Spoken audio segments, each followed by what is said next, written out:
Live from Singapore, now on BBC News Business Today.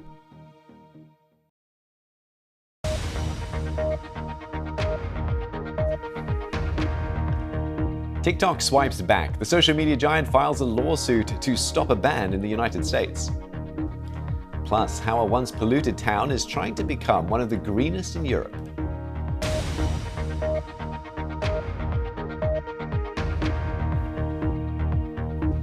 Hello and welcome to the first US government over a new law which requires it to sell the video sharing platform or be banned in America. The company has called the legislation an extraordinary intrusion on free speech rights. From New York, Michelle Fleury has more. TikTok is hugely popular in America. 170 million people use the platform to communicate. Lawmakers aren't so keen. Congress and the Biden administration believe the app and its Chinese owners ByteDance could be a danger to national security. The argument goes that Beijing could commandeer it to surveil and manipulate Americans. The US president takes office on the 20th of January to sell or face a ban here in the United States. TikTok, well, it's fighting back, challenging the constitutionality of the new law, arguing in its legal filing, for the first time in history, Congress has enacted a law that subjects a single named speech platform to a permanent nationwide ban. The company also says that it's not possible legally, technically or commercially to divest within that timeframe. Part of the challenge is that with 1 billion users worldwide, a lot of its content is actually available across borders, making it all on harder to unpick. The US Justice Department declined to comment, but here's what White House Press Secretary Karine Jean-Pierre had to say when asked about why President Biden continues to use TikTok for his political campaign. So as it relates to the campaign and obviously other congressional members, they have to speak to themselves. The campaign has to speak to it. We've been very clear, what this law is not a ban, it is a divestment. TikTok CEO Shou Zi, who appeared with his wife Vivian Cao at the Met Gala last night, is hoping TikTok's other recent First Amendment victories in the US, like blocking the state of Montana's bid to ban it, will help it prevail again. Outside of the courts, TikTok's best hope in a general election year is for Donald Trump to retake the White House, given that one of Mr. Trump's big backers and a major Republican donor, Jeff Yass, is also a TikTok investor. Now, what more lies ahead in the courts for TikTok? Let's speak to Kirk McGill, a lawyer at Hall Estill. He joins us from Denver in the U.S. state of Colorado. Now, Kirk, what does TikTok need to prove in court? TikTok needs to prove that the First Amendment covers its activities, not just the activities of its users, sufficient to overcome the courts in the United States, which give a great deal of deference to the executive branch and Congress's claims of national security issues related to virtually any form of communication. And let's talk about the challenges then. What does it face in that regard when it comes to proving its case? One of the primary difficulties that TikTok is going to have is that the principal First Amendment issue is the issue of its users' First Amendment rights as opposed to the company's First Amendment rights. And because the statute doesn't seek to ban TikTok, it seeks to require its divestment, that won't ultimately affect the end users, and they're the ones whose rights are most at issue. And when it comes to the US government, they need to prove in court that there are national security issues. Is that the case? That's precisely right. The difficulty is the United States government has to balance showing its hand in court in order to beat TikTok, but revealing potentially its intelligence sources and methods abroad, which may have greater value. And that's always been the difficulty for the government when it comes to national security cases, is the balance between freedom and security and between disclosing its evidence and hiding and concealing that evidence in order to protect its intelligence activities. So in essence, the two parties involved, TikTok and the US government, are almost arguing to prove two different things. That's right. It is the classic clash between freedom and security that's existed arguably since the Magna Carta, and it's on show here again today with TikTok. The times and the technology may have changed, but the issues are quite the same. Yeah, so give us a sense then, what's at stake for both TikTok and the US government in this case?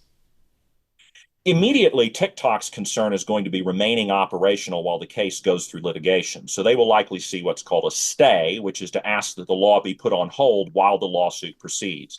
If they succeed in getting a stay, they could delay the statute going into effect for years, even if they ultimately lose the case. The U.S. government, on the other hand, will seek a quick implementation of the law, effectively requiring the divestment or banning of TikTok before the lawsuit even continues, winning the case before TikTok has a chance to defend itself. Thanks, Kirk, for helping us make sense of that. Kirk McGill, a lawyer from Hall Estill. Now, Apple has unveiled a new artificial intelligence chip in its latest iPad Pro. And this comes despite sales of the iPhone and iPad falling. And for more, let's bring in Ryan Reith from market intelligence firm IDC. Ryan, tell us about Apple's latest announcements then. What's jumped out to you as being the most significant? Thanks for having me on again. By the way, I think this was labeled as an iPad event, and it quickly turned into a chipset event. So, Apple announced some excellent iPads that are going to do great in our opinion. But I think the big storyline here is really the M4 chip announcement. So, this is, for those that don't know, I mean, this is really, sort of Apple's first silicon announcement that they've done that brings them into the step into AI. And there's a lot of things that are going to be following in the coming months, including their developer conference in about a month from now, that will play into a bigger picture around this. So the iPads are great. The discounting on the old iPads are excellent. The Air announcements, again, tremendous upgrades from the previous versions. The iPad Pros with the M4 leading with that, the brand new chipset, as opposed to the Mac. I think that's the biggest storyline, in my opinion. You mentioned AI there, and that we might hear more down the line. Do you think Apple has been a bit late to the AI game, given they haven't made any major announcements or any major moves in that space so far? No, I mean, I understand the question. It's that, in my opinion, that's the media headline, because Microsoft's shown some of their cards, they're going to show a lot more. Google's shown some of their cards, they're going to show some more. Amazon, Meta, etc. It was just a matter of time until Apple showed this. And so if anyone thinks they're late to the game, then maybe they don't quite understand this completely. And to be very clear about what they announced today in the chipset and why that matters for AI, there's a lot of people that we speak to, and I think, generally think that AI is here, because any of us can go to ChatGPT and all the other solutions from their phone, which is true. But there's a different sense of urgency to bring it down to the device level. And, I can get into those details as to why, but they're not late, because really that hasn't happened yet. We're about to see this. And actually there was a comment, don't quote me on this because I could be saying it a little wrong, but I think they said this is the most powerful AI chip that's out today. And then that's true, because there's stuff right around the corner that's coming. Okay, and there's more to come as well. Thanks very much, Ryan. Ryan Reith from consultancy firm IDC. Now to Finland, where one city is on an ambitious path to become carbon neutral. Lahti was once the center of industry and polluted, but it has gone through something of a transformation, as Adrian Murray reports. Warming up for another big game. It's not just goals that the Pelicans want to score. Lahti's ice hockey team is trying to go green. This arena uses renewable energy, and the team travelled to domestic matches on a biodiesel-fueled bus. We are going to zero, and we like to go below it, even to negative. The biggest thing why we start this project, we like to show the way how to do things better. Their efforts have helped win sponsors and also influence the fans. When we started counting, almost everybody came by their own car. Nowadays, they have changed their habits. Lahti was once a polluted industrial city, but over the years, it's transformed itself and is forging a greener future.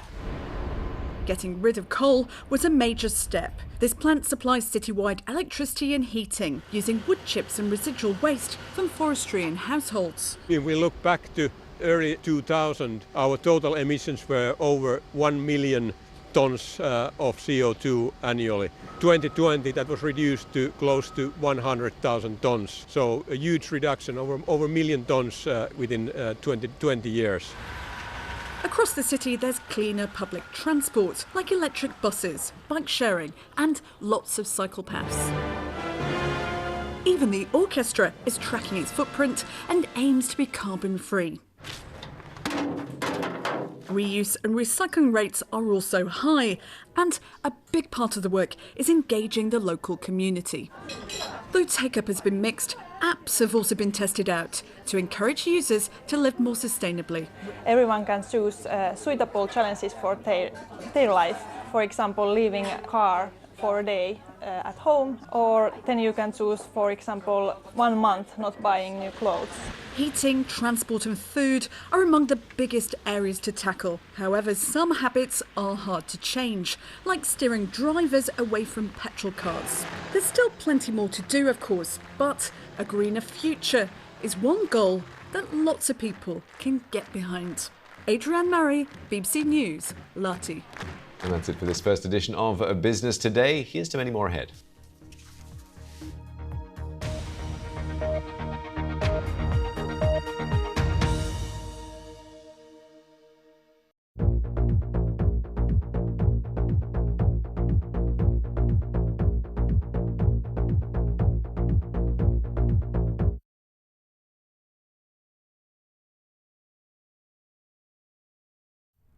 Just an average person in the world is rear-ended by a drunk driver.